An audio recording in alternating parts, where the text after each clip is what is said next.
Alexandre se tenait figé devant la cheminée du salon familial. Les flammes dansant avidement sur le papier qui se consumait. Son père, un homme imposant aux tempes grisonnantes, avait arraché le chèque des mains de l'avocat et l'avait jeté au feu sans un mot d'explication. Devant les yeux écarquillés de la famille réunie. Mais ce que personne ne savait, c'était que ce geste impulsif venait de sceller un destin bien plus complexe, révélant des secrets enfouis qui allaient ébranler les fondations mêmes de leur existence.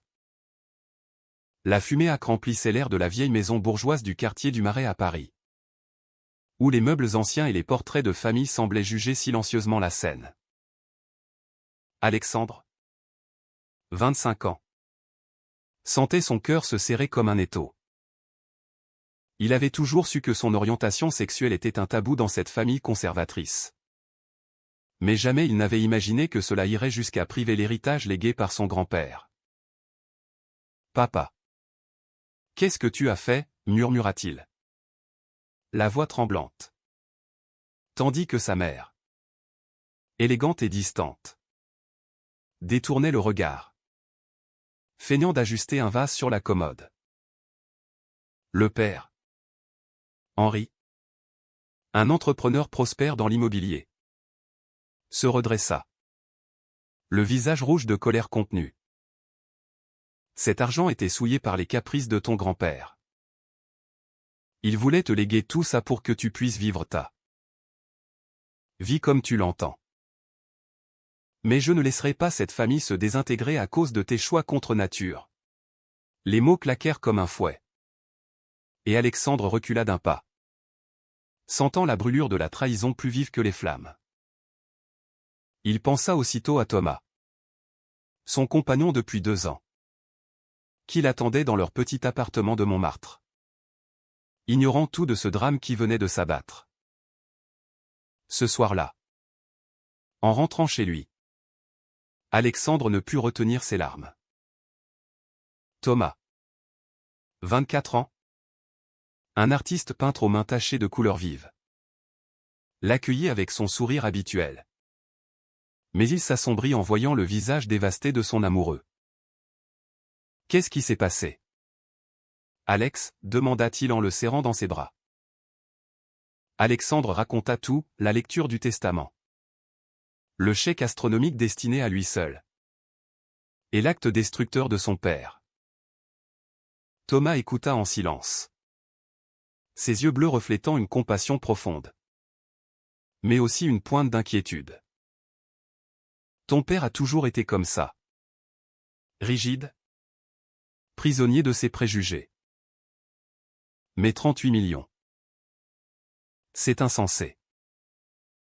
Qu'est-ce qu'on va faire maintenant? La nuit fut agitée. Alexandre tournait et tournait dans son lit, hanté par les images du feu dévorant son avenir. Il se rappelait son grand-père, un homme excentrique et tolérant, qui avait amassé sa fortune dans l'édition et qui, contrairement au reste de la famille, avait toujours accepté Alexandre tel qu'il était. Lors de leur promenade au jardin des Tuileries, le vieil homme lui confiait ses regrets d'avoir vécu dans le mensonge, cachant sa propre bisexualité pour préserver les apparences. Ne fais pas comme moi, mon garçon. Vis ta vérité. Quel qu'en soit le prix, lui avait-il dit un jour. Et maintenant? Cet héritage brûlé symbolisait bien plus qu'une perte financière, c'était la négation de cette liberté chèrement défendue. Le lendemain matin, Alexandre décida d'affronter son père. Il se rendit au bureau d'Henri, un immeuble haussmannien surplombant la Seine, où l'air était imprégné d'une odeur de café frais et de documents administratifs. « Pourquoi as-tu fait ça ?» lança-t-il dès qu'il entra dans le vaste bureau vitré. Henri leva les yeux de son ordinateur, surpris mais pas repentant. « Pour te protéger de toi-même. Cet argent t'aurait permis de persister dans cette voie qui te mènera à la ruine sociale. Regarde autour de toi, la société n'est pas prête pour ça. Tes oncles, tes cousins, ils te tourneraient le dos. Et moi, Je refuse de voir mon fils unique devenir une paria. Les mots d'Henri résonnaient comme un écho des dîners familiaux tendus, où les discussions sur la politique viraient souvent à la critique des mouvements LGBT. Alexandre sentait la rage monter, mais aussi un doute insidieux. Était-ce vraiment pour son bien? Ou simplement pour préserver l'image impeccable de la famille? Il pensa à Thomas, à leur projet de voyage en Provence, à leur rêve d'ouvrir une galerie d'art ensemble. Tout cela semblait maintenant menacé par cette fracture familiale.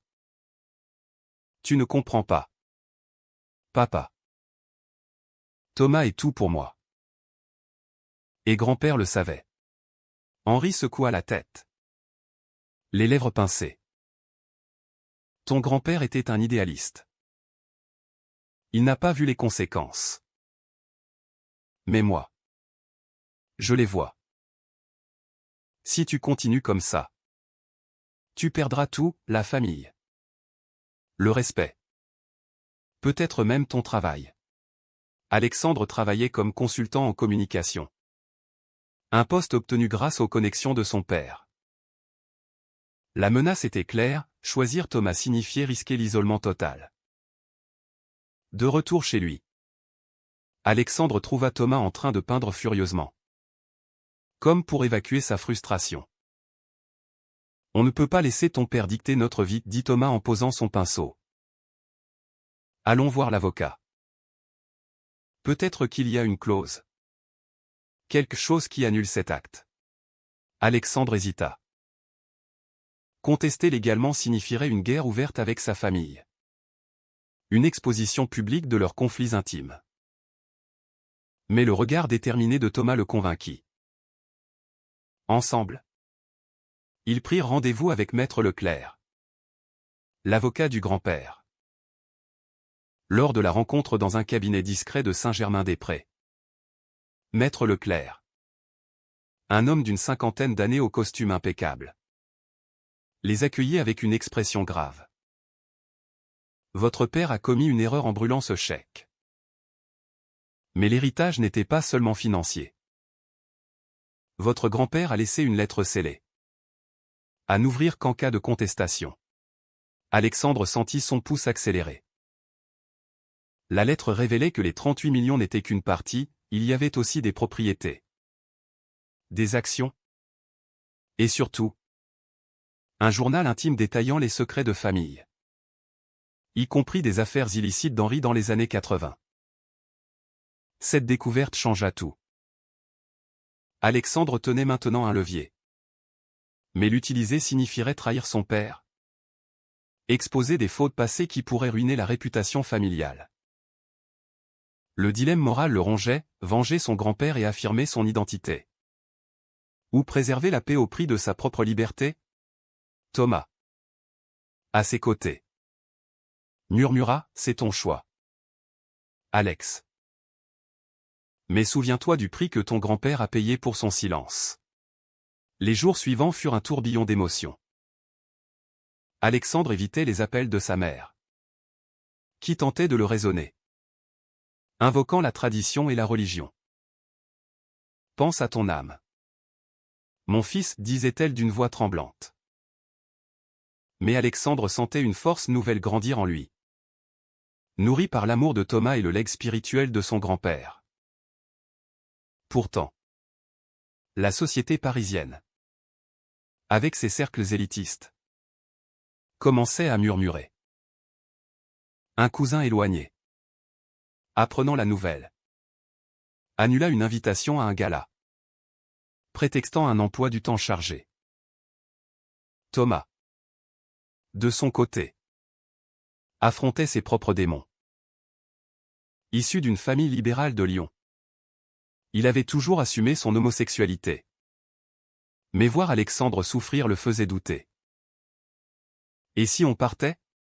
On recommence ailleurs. Sans cet argent? Sans cette pression, proposa-t-il un soir, alors qu'il marchait le long de la Seine au crépuscule. Alexandre serra sa main plus fort. Non. Je ne fuirai pas. Pas cette fois. La confrontation avec Henri devint inévitable. Alexandre, armé de la lettre et du journal, se présenta à la maison familiale un dimanche après-midi pluvieux. La pluie battait contre les fenêtres, amplifiant la tension dans l'air. Sa mère, Claire, ouvrit la porte, les yeux rougis. Ton père est dans son bureau. Il t'attend. Alexandre hocha la tête, sentant le poids de la trahison qu'il s'apprêtait à commettre. Henri était assis derrière son imposant bureau en acajou, feuilletant des documents. En voyant le journal dans les mains d'Alexandre, son visage blêmit. « Où as-tu eu ça ?» gronda-t-il. Alexandre posa le volume sur la table. De Maître Leclerc. Grand-père voulait que je sache la vérité. Tes affaires avec ces promoteurs corrompus. Les pots de vin. Tout est là. Henri se leva d'un bond, les veines saillantes sur son front. C'était il y a des décennies. J'ai changé. Mais toi, tu vas détruire tout ça pourquoi? Pour un caprice? Pour cet homme? Les mots blessants touchèrent Alexandre au vif. Il pensa à Thomas, qui l'avait encouragé à venir, mais qui avait aussi exprimé ses craintes. Et si ça te brise plus que ça ne te libère? Alexandre respira profondément. Ce n'est pas un caprice, papa. C'est ma vie. Et grand-père voulait que je sois libre. Pas prisonnier comme toi. Henri ricana amèrement. Libre? Regarde-toi. La société te jugera. Tes amis te tourneront le dos. Même dans cette France soi-disant progressiste, les préjugés persistent. Alexandre savait qu'Henri avait raison sur un point, les murmures avaient déjà commencé. Au travail, un collègue avait fait une remarque déplacée lors d'une pause café, insinuant que son style de vie pourrait affecter sa carrière. Et puis il y avait Julien, un ami d'enfance, qui avait annulé un dîner sans explication. Était-ce de la trahison? Ou simplement de la peur? Alexandre se sentait isolé, mais déterminé. Ce soir-là, en rentrant, il trouva Thomas en compagnie d'un inconnu. C'était Marc, un ancien ami de Thomas, un activiste LGBT aux cheveux teints en bleu, qui militait pour les droits dans les banlieues parisiennes. Marc est venu nous proposer de l'aide, expliqua Thomas. Il organise une manifestation contre les discriminations familiales. Ton histoire pourrait inspirer beaucoup. Alexandre se sentit piégé. Partager son drame publiquement signifierait une exposition totale, mais aussi une catharsis potentielle. Les jours suivants, le conflit s'intensifia. Henri, apprenant pour la manifestation, appela Alexandre en furie. Si tu parles, je te renie officiellement. Plus d'héritage. Plus de famille. La menace pesa lourd. Alexandre passa des nuits blanches, tourmenté par les choix, trahir son père pour affirmer son amour, ou sacrifier sa vérité pour préserver les liens familiaux. Thomas, sentant son hésitation, proposa une pause. Peut-être qu'on devrait réfléchir séparément. Ces mots furent comme un coup de poignard. La séparation temporaire fut douloureuse. Alexandre erra seul dans les rues de Paris, passant devant Notre-Dame en reconstruction, symbole de résilience. Il se rappelait leur premier baiser avec Thomas, sous un pont de la Seine. Un moment de pure joie volé au monde. Mais maintenant, tout semblait entaché par les pressions extérieures. De son côté, Thomas confia à Marc ses doutes, et si Alex choisit sa famille? Je ne veux pas le forcer. Une trahison inattendue surgit quand Julien, L'ami d'enfance contacta Alexandre. Ton père m'a demandé de te convaincre de renoncer. Il dit que Thomas n'est qu'une phase. Alexandre fut sidéré. Julien, qu'il considérait comme un allié, avait été manipulé par Henri. Comment as-tu pu, cria-t-il au téléphone. Julien balbutia, je pensais bien faire. La société est dure. Alex. Cette révélation renforça la détermination d'Alexandre. Il ne pouvait plus tolérer ces manipulations. Il reprit contact avec Thomas. Et ensemble, ils décidèrent de participer à la manifestation. Place de la République. Sous un ciel gris, des centaines de personnes se rassemblèrent. Alexandre monta sur la petite estrade, le cœur battant. Mon père a brûlé mon héritage parce qu'il ne supporte pas qui je suis. Mais l'héritage vrai, c'est la liberté de grand-père. La foule applaudit. Mais Alexandre vit dans les yeux de certains une pitié qui le blessa. Thomas, à ses côtés, lui serra la main. Mais même là, une ombre planait, le prix de cette visibilité. Henri, informé par un article dans Le Monde, explosa. Il convoqua Claire et les oncles pour une réunion de crise. Ce garçon nous humilie publiquement. Claire, déchirée, pleura, c'est notre fils. Peut-être qu'on a tort. Pour la première fois, une fissure apparut dans l'unité familiale. Un oncle, plus progressiste, suggéra une médiation. Mais Henri refusa, voyant cela comme une faiblesse.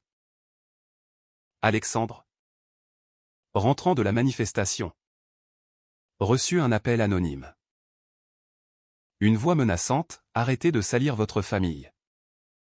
Ou vous le regretterez. Était-ce un prank? Ou une réelle menace? La peur s'insinua. Thomas, protecteur, insista pour qu'ils alertent la police. Mais Alexandre hésita, craignant d'escalader. Cette nuit-là, ils se serrèrent l'un contre l'autre, conscients que leur amour était maintenant une cible. Le climax familial approchait. Alexandre apprit que Henri avait intenté une action en justice pour contester le testament, arguant d'une influence indue du grand-père. Maître Leclerc avertit, ça va être sale. Des secrets sortiront. Alexandre se sentit coupable, son choix avait mis en péril non seulement son père, mais toute la famille. Thomas, sentant sa détresse, avoua, j'ai peur de te perdre dans tout ça. La bataille judiciaire s'ouvrit dans un tribunal parisien austère, où l'air était chargé d'une tension palpable. Alexandre, assis aux côtés de Maître Leclerc, fixait son père de l'autre côté de la salle. Henri, flanqué de son propre avocat, évitait son regard. Mais ses mains tremblaient légèrement. Claire, au premier rang, semblait vieillie de 10 ans. Ses yeux passant de l'un à l'autre avec une douleur muette. L'avocat d'Henri ouvrit les hostilités, Monsieur Dupont a agi pour protéger son fils d'une vie destructrice. L'héritage encourageait un mode de vie contraire aux valeurs familiales. Alexandre sentit la nausée monter. C'était comme si son amour pour Thomas était jugé, disséqué publiquement. Maître Leclerc contre-attaqua en présentant le journal, voici la preuve que le testateur voulait précisément affranchir son petit-fils des chaînes que son propre fils avait forgées. Les témoignages s'enchaînèrent. Un psychologue, appelé par Henri, parla des risques psychologiques d'une vie homosexuelle dans une société conservatrice. Alexandre bouillonnait intérieurement. Puis vint le tour de Thomas, qui monta à la barre avec dignité. Notre relation n'est pas une menace. C'est de l'amour pur. Alexandre mérite l'héritage de son grand-père. Qui l'a compris? La salle murmura. Certains avec approbation. D'autres avec dédain. Dehors. Des manifestants pro-LGBT scandaient des slogans, attirant les médias. Un journaliste interpella Alexandre à la sortie. « Comment vivez-vous cette exposition ?» Il répondit brièvement, « C'est le prix de la vérité. » Mais intérieurement, il se sentait nu. Vulnérable. Thomas le serra contre lui, « On est ensemble là-dedans. » La trahison suivante vint de l'intérieur. Claire, sous pression, révéla à Alexandre qu'elle avait toujours su pour la bisexualité du grand-père. « Ton père l'a caché pour nous protéger. Mais maintenant, tout explose. » Alexandre se sentit trahi par sa mère aussi. « Pourquoi n'as-tu rien dit ?» Elle pleura, par peur. La société nous juge. Nous les femmes surtout. Henri, sentant le vent tourner, proposa une rencontre privée. Dans un café discret près de l'opéra. Père et fils s'assirent face à face. « Je regrette d'avoir brûlé le chèque, admit Henri.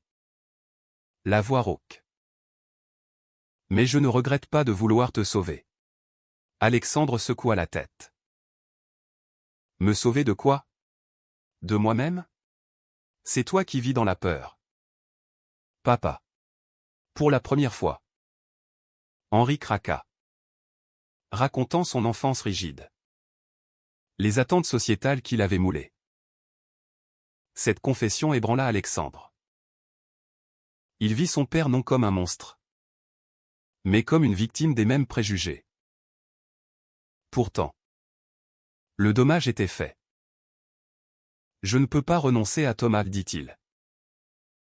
Henri hocha la tête, alors? Tu paies le prix. Ils se séparèrent sans embrassade, mais avec une compréhension fragile. Le verdict approchait. Maître Leclerc confia, on a une chance. Mais ça dépend du juge. Alexandre passa la nuit à réfléchir au sacrifice, sa relation avec Thomas. Renforcer mais tester, sa famille. Fracturer, sa propre identité. Affirmer au prix de la douleur. Thomas. À ses côtés. Murmura, peu importe l'argent.